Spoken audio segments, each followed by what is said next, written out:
तुम बहुत अरसे से इस लम्हे का इंतजार कर रही थी। आखिरकार तुमने उस शख्स से शादी की जिससे तुम मोहब्बत करती हो।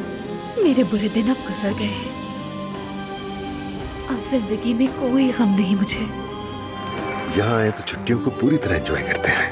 उमर अंकल और जैनब खातून बिना निकाह के घूमने ही चले गए। हद ही हो गई। तौबा तौबा, कैसी बेशर्मी है। बहुत प्यारी लग रही हो। तुम कितने बेशर्म हो, तुम्हें शर्म नहीं आती? क्या क्या हो रहा है ये सब? हाँ? बदतमीज जाहिल अंकल!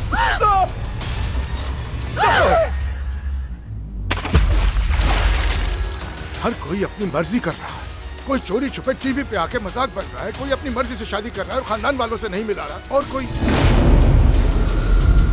देखो, मेरी भांजी बहुत मुश्किल में है और वो अजलान से तलाक लेना चाहती है। अगर हम तुम्हारे और अजलान के ताल्लुकात को साबित कर दें तो दुआ को उसके बच्चे मिल जाएंगे और अजलान तुम्हें मिल जाएगा।